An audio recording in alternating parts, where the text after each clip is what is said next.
When in Seattle, you have to check out the Gum Wall. It's been here for years and years. It's in the alley in the back of Pike Place, and it is repulsive. Oh, what a disgusting tradition. But it is packed with tourists. This is a Thursday, by the way. It's not even a weekend. Always packed with tourists getting their Instagram shots.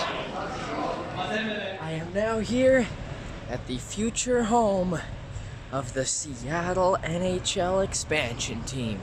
You know me, like yesterday when I went to that Mariners game, I love live sports, and I am so excited for Seattle to get its own NHL team, the 32nd team in the National Hockey League, and finally a real geographical rival for the Vancouver Canucks. 2 years till we see them actually take the ice, though. They're going to start playing in the 2021-22 season, and their name has not yet been announced yet. We shall find out. Been to a couple concerts here. It's crazy to see it behind a wall like this, which I guess it will be for probably the better part of the next 2 years, because they're completely gutting the arena. So they've removed all of the seats from inside, completely emptied out the inside, and I believe that's where they're at now. I don't think we're going to get a very good view of the construction. They couldn't demolish the building itself, and they had to keep the iconic roof because it's a Seattle historical landmark. I lied, I got an incredible view. Would you look at this? It actually doesn't come through quite as well in the video as it does to the naked eye, but that's the bare, empty interior of the Key Arena here in Seattle. There used to be a wall there, behind it a lobby, behind it seats, and they've just taken everything except for the roof completely out of it. In the 60s, this arena was called the Seattle Center Coliseum, and that's what it was called when the World's Fair came through town in 1962. Of course, Elvis even had a movie about it called It All Happened at the World's Fair, but most of it was filmed in sound stages in California. But yeah, Beatles played here twice, once in 64 and once in 66. In the early 90s, it was gutted just like this. I think it was the early 90s. Just like this, they took everything out of the interior and they completely redesigned it. And then, because of course this used to be the home arena for the Seattle Supersonics. Still a sore spot with the city of Seattle that they lost that team. Much like Vancouver lost the Grizzlies in 2001, but the Supersonics were a very beloved local franchise. But yeah, but it continued to be used despite not having a major level tenant for concerts and such. I saw Stevie Wonder here about 5 years ago. I also saw Maroon 5 here a couple of years after that. And it'll be cool. I'm sure I'll be back in there to catch a Seattle hockey game.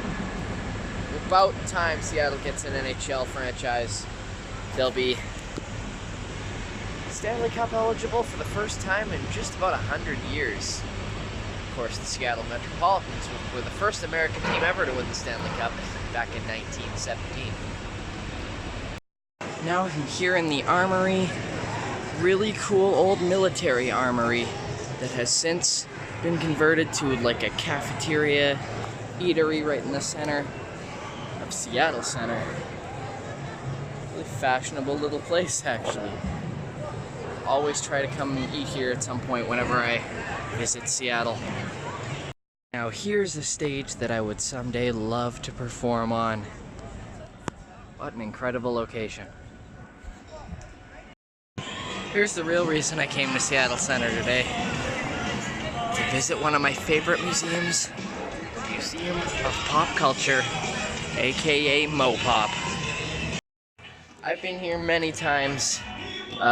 Full disclosure, it's not even my first time here this year, but I thought I had to come back to it to show you fine people who are watching this vlog how awesome this place is.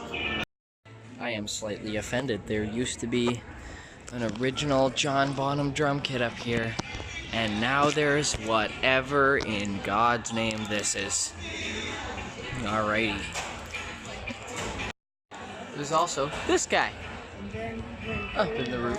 This building is, to say the least, very avant-garde in terms of design. Many people considered it an eyesore when the building was first built. Kind of crazy to me though how the building was literally built around the monorail track that was already there long before this building. They even have a diagram of the bizarre architecture of this museum here. And as you can tell, the monorail track passes right through it. This museum used to be called the Experience Music Project, EMP Museum, but they changed it to MOPOP, which at first I was like, really, you're rebranding the museum? But it actually fits, because it's not all, it is very much about music in here, but there's so much else now. So much else, including great exhibits on horror films, fantasy movies, and comic books. And of course, the famous centerpiece of the museum, the If 6 Was 9, the Roots and Branches guitar sculpture. Unbelievable. It is time to celebrate because at long last, the guitar gallery is back. I remember it from when I was a kid, and last year I came to the museum and it was gone. They put something else in its place. Glad to see that that was only temporary, although it's very redesigned from how it used to be. Look at this, Roger McGuinn's original 12-string Rickenbacker. Wow, that is an iconic guitar right there. Eric Clapton's worn Strad. Wow, look at how the frets are worn down. Cool. Nancy Wilson's Strat. It's funny, this plaque says that Nancy Wilson knew she wanted to play guitar since she saw the Beatles at the Seattle Center Coliseum in 1966, the concert I was just talking about. I did not know that. Ooh, look at this little heart imprint in the headstock of the guitar. Wow. I love this see-through fiberglass guitar. The only part that's not see-through is the pit guard. Wow, famous Seattle musician Brandi Carlile now has an exhibit in the new guitar gallery even. How cool. Unfortunately, they did not bring back probably my favorite part of the guitar gallery, which was an exhibit of guitars through the years. Like they had guitars from the 1700s and the 1800s. That was part of the original guitar gallery. And that they haven't brought back, but they have a couple of very historic guitars right here. Hank Williams, Gibsons Southerner Jumbo. Iconic guitar. And Tampa Reed's 1928 Tricone guitar. Incredible. Wow, I was really hoping they would still have this guitar, and they do. The classic, famous Woody Guthrie guitar. Reminds me of me, sometimes I'm too lazy to cut these off. But the really cool thing about this guitar is what is etched in the back of it. This is that famous guitar. Etched into it here, his name, Woody. But even more incredible than that, this is the original. Having a real hard time not getting the glare from the camera coming back at me. It's really hard to read, but it says, "This machine kills fascists." To honor this guitar, Pete Seeger wrote on his banjo, "This machine surrounds hate and forces it to surrender." And famous vlogger Hank Green had a guitar that says, "This guitar pawns noobs," based on this guitar right here. They also have a brand new Prince exhibit here, Minneapolis Pictures Prince. I've never been to this one before. Look at this iconic Prince guitar. Cloud guitar from the late 80s. They have a couple of outfits that Prince wore in the Purple Rain movie, which is pretty incredible. There's this one with the glove. Look at that, wow. And then they also have this one, also from the film Purple Rain. Here's a cash register from a club that Prince played at many times in his hometown of Minneapolis, called the First Avenue Club. A third jacket from the Purple Rain movie. I'm sad they took out one of my favorite exhibits. Right here in the permanent Hendrix Abroad gallery, which is still here, I'm still standing in it. There used to be the white Stratocaster that he played at Woodstock, that Jimi Hendrix played at Woodstock. I guess it's a touring piece because a couple of years ago when I saw they had put it in, I'd never seen it before. I was amazed that such an incredible guitar was right here at the Experience Music Project, or sorry, Museum of Pop Culture. See, forgot its new name. But appears they've taken it back out. Oh well, they do have one really cool piece of music history here in the Hendrix exhibit. And that's the original mixing board from Electric Lady Studios, where Eddie Kramer would mix Jimi Hendrix's original albums. Apparently by the time they acquired this, it had been changed and modernized quite a bit, and they actually worked really hard to restore it to how it would have originally looked back in the late 60s. It's amazing how much has changed since the last time I was here, back in January. They've also made the Nirvana exhibit quite a bit smaller in order to have room for the new Prince exhibit. I thought that Prince exhibit was where a big chunk of this exhibit used to be. This is Dave Grohl's drum kit from the early 90s. I'm sure you've seen this guitar before. Smells like Teen Spirit music video guitar. And then there's the big jumbo acoustic guitar that Kurt played for the MTV Unplugged show. There's also a number of guitars that were smashed by Nirvana on stage. Pretty cool exhibit still, all things considered. I think they took most of the stuff that was in the old one and just put it in a more confined space. I think that's all they did. I'm not remembering anything noticeable that's gone. Oh, and there's Chris Novoselic's bass right there. Yet another exhibit I've never seen before is A Queen Within, which I believe is a fashion exhibit. It is indeed. I don't think I've ever been up here. I don't know what used to be up here, but I don't remember ever seeing this look into the control booth of the, what they call the Sky Church. I don't think I've ever been up here. I wonder what used to be up here. That's pretty cool. Here's the sound lab, where they have actual instruments and recording booths for you to play lots of tunes. Normally I'll come in here and I'll jam something out, but it's looking a little crowded today. Wow, they've even moved and expanded the Science Fiction Hall of Fame. So much has changed here in this museum since I was here last. It used to be just a plaque, not even as cool as this. And now they've added all this other cool stuff. Unbelievable. This is the original Will Robinson suit from Lost in Space. Wow. Original Planet of the Apes costume. Typewriter from iRobot. Wow, the Captain Nemo jacket from 20,000 Leagues Under the Sea. Wow. Oh my gosh. I've certainly never seen this before.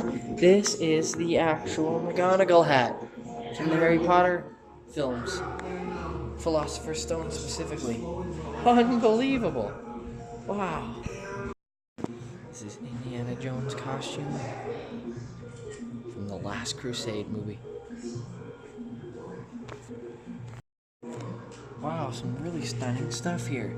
That is a lightsaber from the very first original Star Wars movie in '77, and Luke Skywalker's severed hand from The Empire Strikes Back.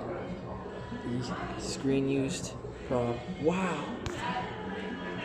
Here's the vast open area.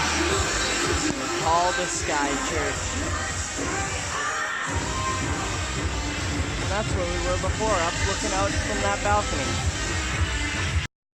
I think they've really crammed more exhibits than I've ever seen them have at one time in here. I was pretty concerned when I went through the sci-fi gallery, as amazing that it was, that maybe it had replaced the Infinite Worlds of Science Fiction gallery.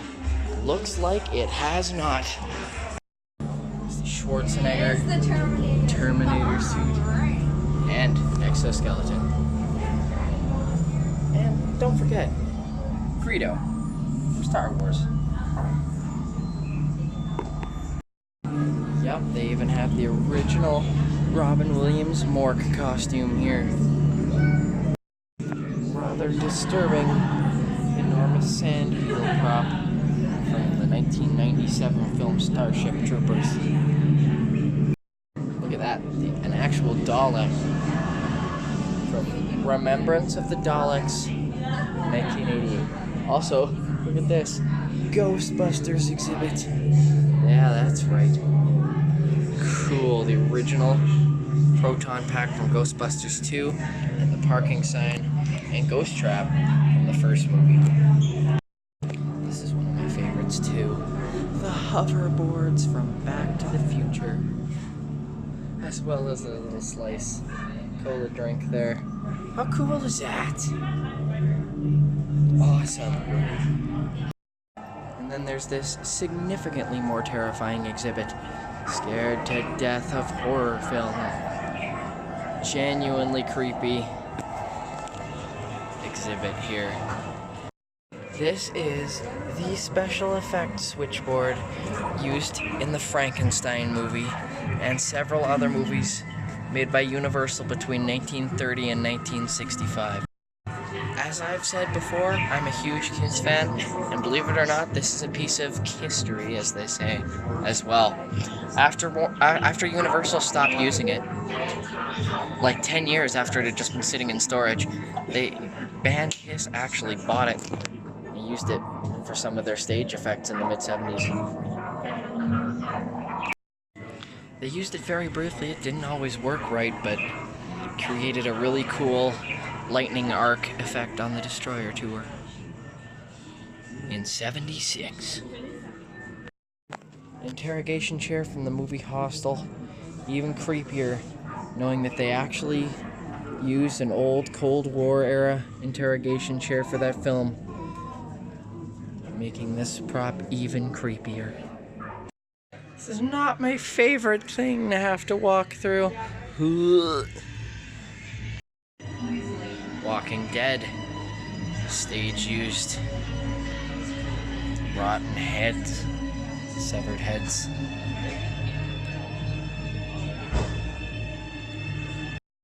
And there's the Freddy Krueger suit, signed by Robert Englund. Oof. Creepy chainsaws from the movie Hostel as well. Ugh. Yup, it's the Friday the 13th costume. My goodness. A face mask from Halloween. And a face hugger from the movie Alien. They also have the original full-size Alien from the original movie in 1979. For some reason, this seems different to me too. Feels like they've totally redesigned the layout. Either that or I'm completely insane. Now, this fantasy exhibit is one of my favorites, which I've said about all of them, I know, but it's an incredible museum. Why is it one of my favorites, though?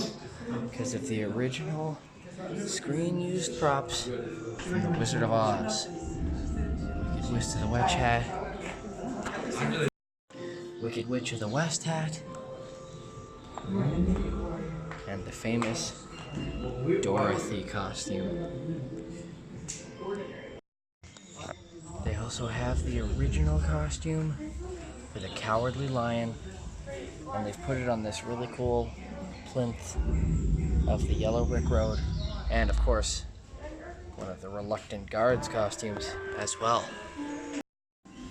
Some more Harry Potter related costumes. That's Dumbledore's outfit right there. There's the Beauxbatons girls outfit. And the Sirius Black costume. Awesome. Look at this. Gryffindor scarf. Wow, one of the proclamations from the Order of the Phoenix movie. There's your quibbler. You got your coins. Galleon sickles. And what's the bronze one called? I forget.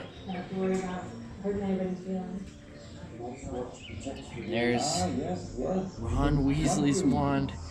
The third movie. How cool is that? One of my personal favorites. The French soldier from Monty Python and the Holy Grail. The one who hurls insults at everyone. I actually played that character in a local production of that one time. Local production of Spamalot. That was really fun. And then I believe the last exhibit is a relatively new one. Pearl Jam's Home and Away. Up this very sci-fi staircase. This was more fitting a couple of years ago when this exhibit was Star Trek themed. Now it's Pearl Jam themed and not totally in theme with the rest of the exhibit, but it's still cool. Awesome, they got lots of gold and platinum records for the band, as well as certain awards they've been given, including this one for their 2016 tour of baseball stadiums. Awesome. This is a replica of Pearl Jam's first ever Seattle rehearsal studio that they've set up here in the museum with some actual gear owned by the band.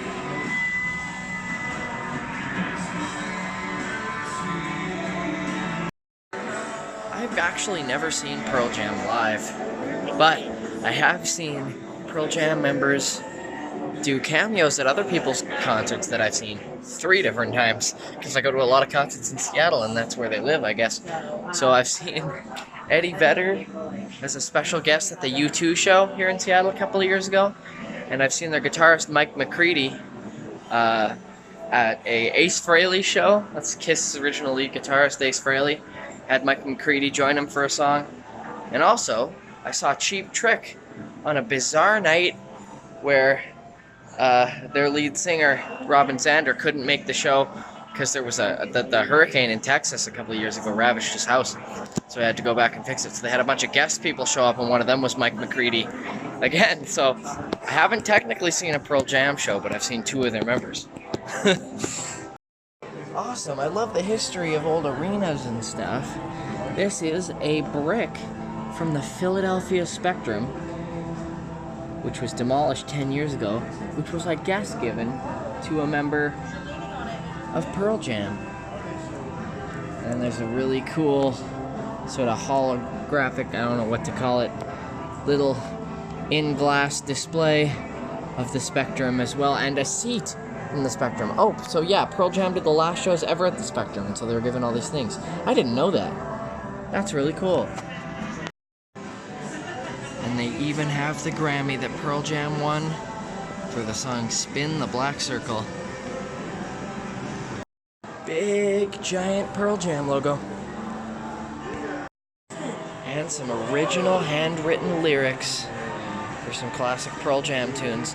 I always keep my handwritten lyrics too, just in case I become famous one day. There's also a couple of funny sketches in here as well.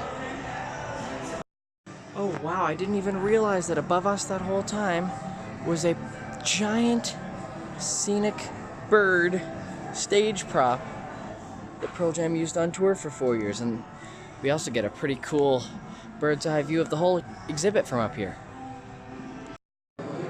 Wow, they have an AMA as well. Favorite artist for alternative music, won by Pearl Jam in 1999, and 3 Diamond Awards. I'm not even sure what a Diamond Award is. Let me know in the comments if you know. Wow, they're showing a video with Jimmy Page and Paul Rogers playing here in the Sky Church that we're standing in. Awesome.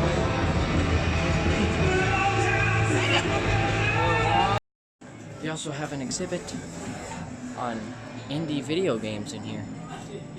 Neat. And that is gonna do it for MOPOP. Don't need this anymore. Really glad I got a chance to come back here. Always one of my favorite places to see here in Seattle. And I think we're gonna go shopping for some antiques. And then it's gonna be about time to hit the road and head home. What an incredible blast I've had here in Seattle.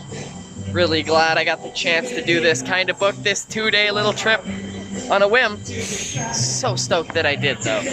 So stoked that I could show you guys this incredible city if you haven't been here before. To get back to my car, I have to go up this enormous staircase right here in the middle of town. It's pretty beautiful, though. Look at this cool vintage car in the window for Pike Brewing Co. That's so cool. We've made it back to my trusty automobile. And just in time, right before my phone died too. So this shall conclude my Seattle adventure. Hopping in the car now and heading back to BC. Had a blast, but I'll be back in Seattle in August for that Rolling Stones show I'm gonna see. Aw, yeah. Had an amazing day, spent way too much money, but at least you guys are gonna be able to live it vicariously through watching these videos. That's what someone said to me recently. They came up to me and said, I'm living vicariously through you, it's great. I love that. Yeah, so gonna head out, head back home, 2.5 hours, and 1 international border crossing. Fun times. I am about to upset record enthusiasts everywhere by taking this sealed copy that has been in shrink wrap for 41 years, purchasing it, and immediately unwrapping it. Here's why. I plan on listening to this. I am not buying records really as an investment, but as a consumer. And I just like the thought that I'm going to have a mint album when I take it out of the shrink wrap. And it was only $20. It's not like this is a hugely rare piece. And it's not going to sound mint because back in the 70s, what they did to put albums on crazy picture discs like this did negatively affect the quality, and it was mostly just like a hanging on your wall type piece. But it still plays, and I'd love to spin it. So that's what I'm going to do. Deal with it, haters. Decided to stop at a gas station in Bellingham before I cross into Canada, which is always a good idea because gas is just cheaper in the States. Actually, anywhere I go, gas will be cheaper than where I live, because in Greater Vancouver we have the highest gas prices in North America. Oh joy. And we are now back in my favorite country, no offense, USA. We're back in Canada, just gotta clear customs again. And upon my return to Maple Ridge, check out this beautiful sunset over the mountains.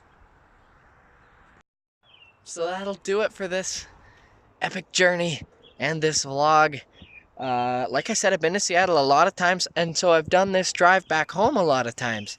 But it felt like it was my first time doing this drive because I always go to concerts down in the States, so I've never come back up from the States when it was actually still light out. It's also the second longest day of the year, so it's after 9 p.m. and it's still light out. So I could actually see what was going on around the road for the first time ever. That was cool.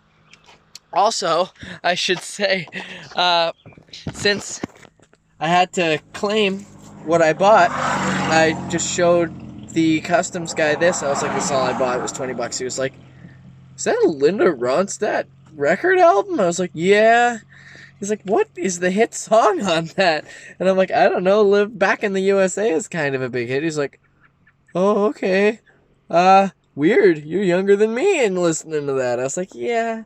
Anyway, so check out the description for a full list of all my tour dates. I'm also a musician, for those of you who don't know.